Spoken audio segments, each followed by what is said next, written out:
if you catch me. Art is a way of communicating. They say a picture says what? Is that communicating? Yes. What is a dance? Dancing. Do you communicate through dancing? Yes. Do you communicate through all these things that we consider to be culture? Would y'all agree? Yes, sir. I share.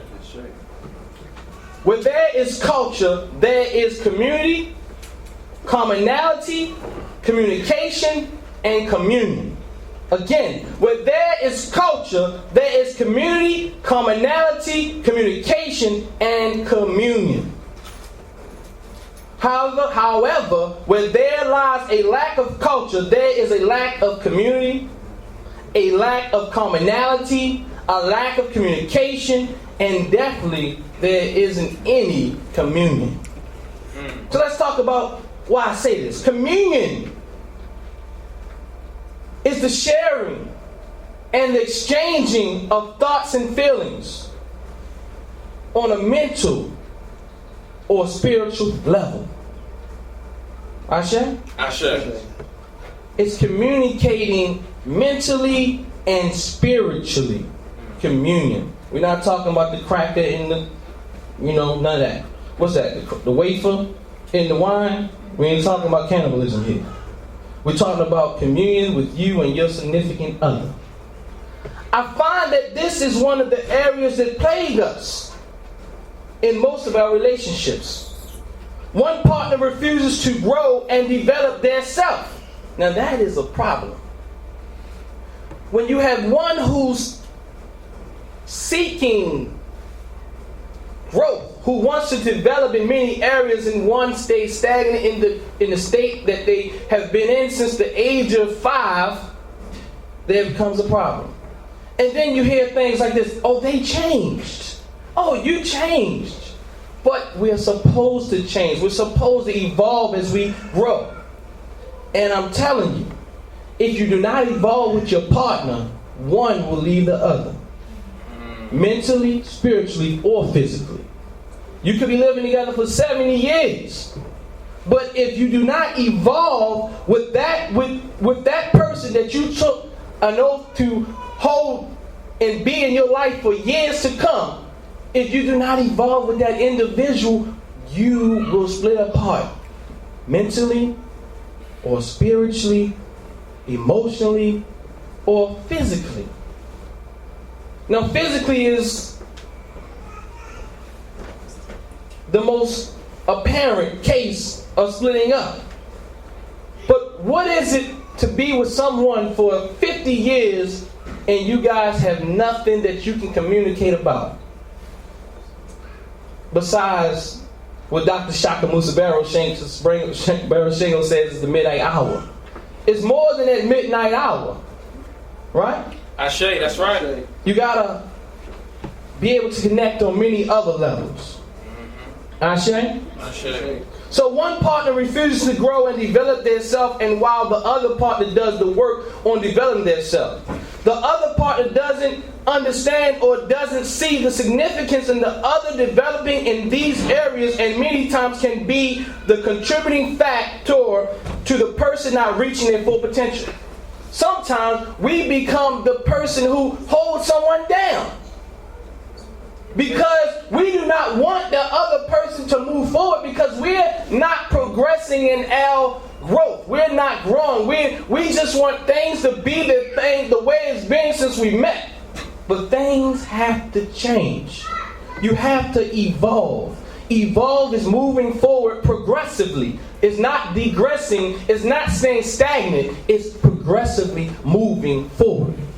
Ashe. Ashe. So when you see your partner grow, you should grow with them. Ashe? Ashe. And you don't have to grow in the same, you don't have to always take the same path. You don't have to have the same degree. You don't have to have the same career.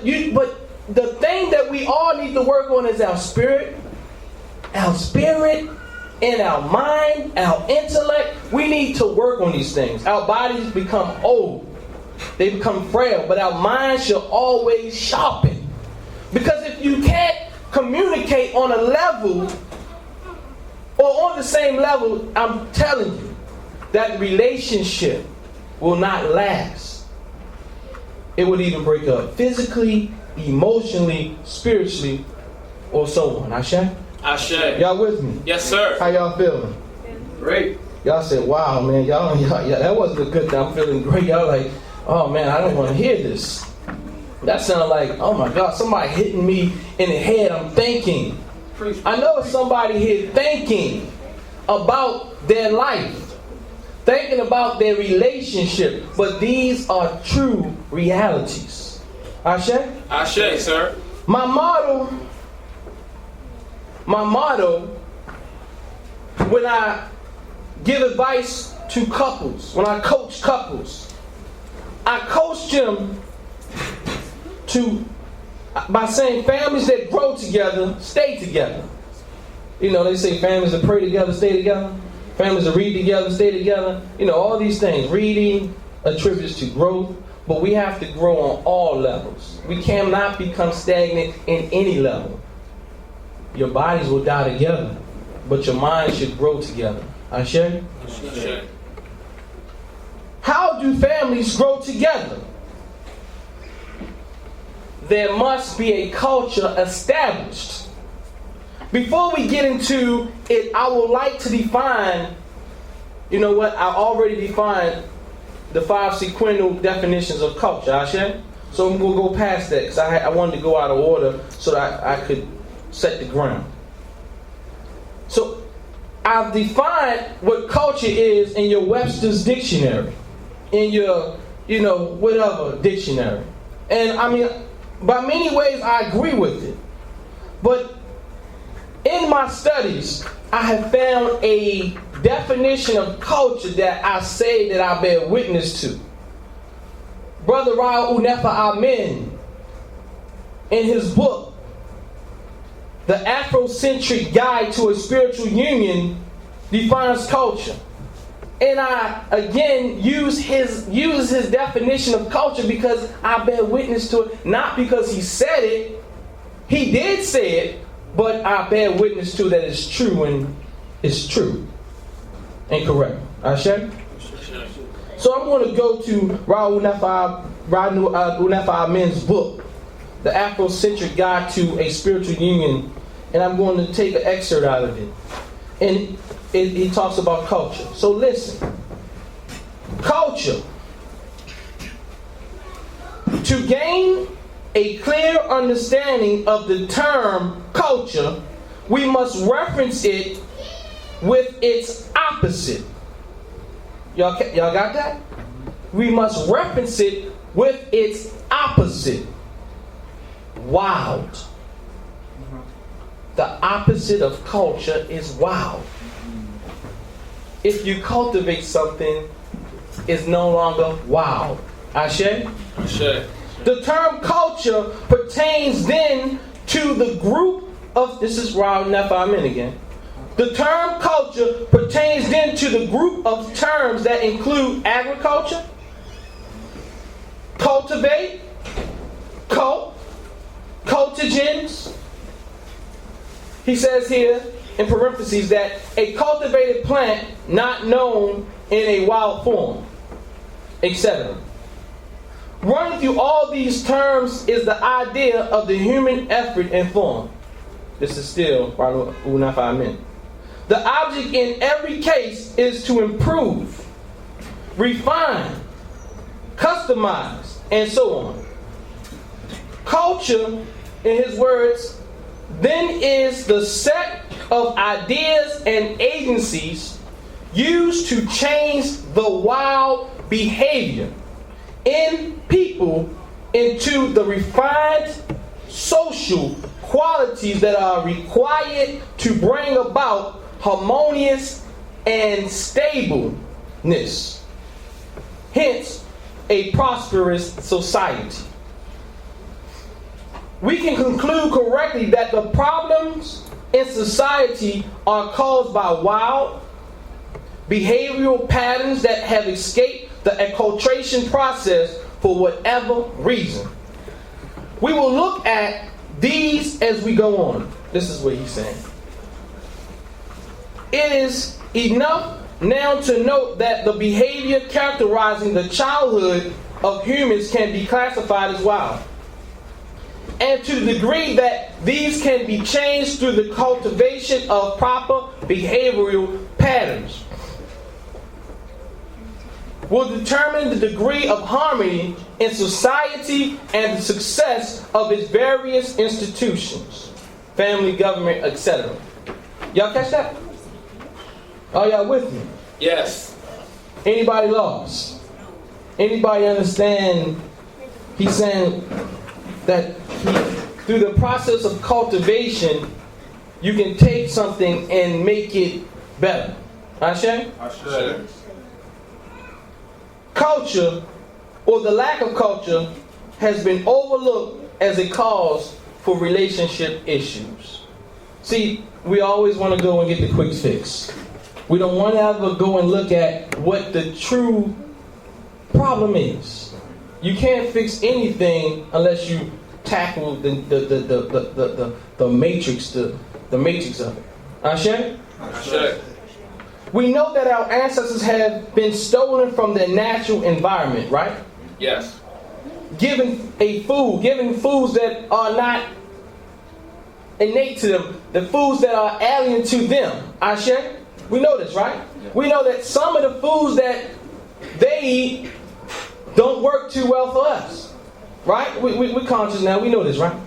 We know that, we're not certain things, our scholars have brought it to us that some food that they can eat are not as good for us as it is for them. They have given us religion. Now we know about that, right? We done got to the point in time that we realize that religion is something that holds us back, right? And many other practices that are alien and detrimental to a people who originate from Africa. We know that they stripped us of the culture that our ancestors have created to sustain us as a people. Y'all catch that? Yeah. They have stripped us from the culture that our ancestors have created to sustain us as a people. See, culture, that's the job of culture. It's to sustain you. It's to sustain a group of people. To give them the best chance in society. Ashe? Ashe. But when you are given an alien culture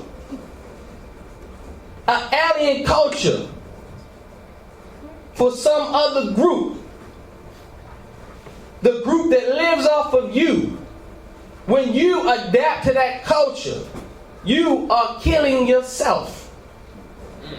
You are killing your relationship. You can't separate it. You can't separate anything from anything. When what's good for them may not be good for you. Because in that equation, living off of you is one prerequisite. If you understand what I'm trying to say. Y'all with me? If in that culture, you are supposed to be the organism that is sucked on for their survival in life, and then you go and do the same thing, you are killing yourself and your people.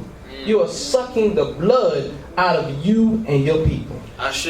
Ashe? Ashe. So again, culture is created to give a group of people its best chances for survival. Ashe? Ashe. So my question is, what and whose culture or lack of culture are you operating in? Whose paradigm? Is it the paradigm that's created for you? Is it the paradigm created for somebody else's sustenance? Is it created for you? Was it created for you? Cultures are created.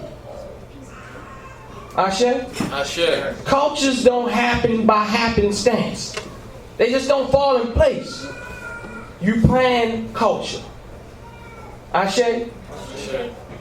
Anything unplanned is wild. You don't have plant life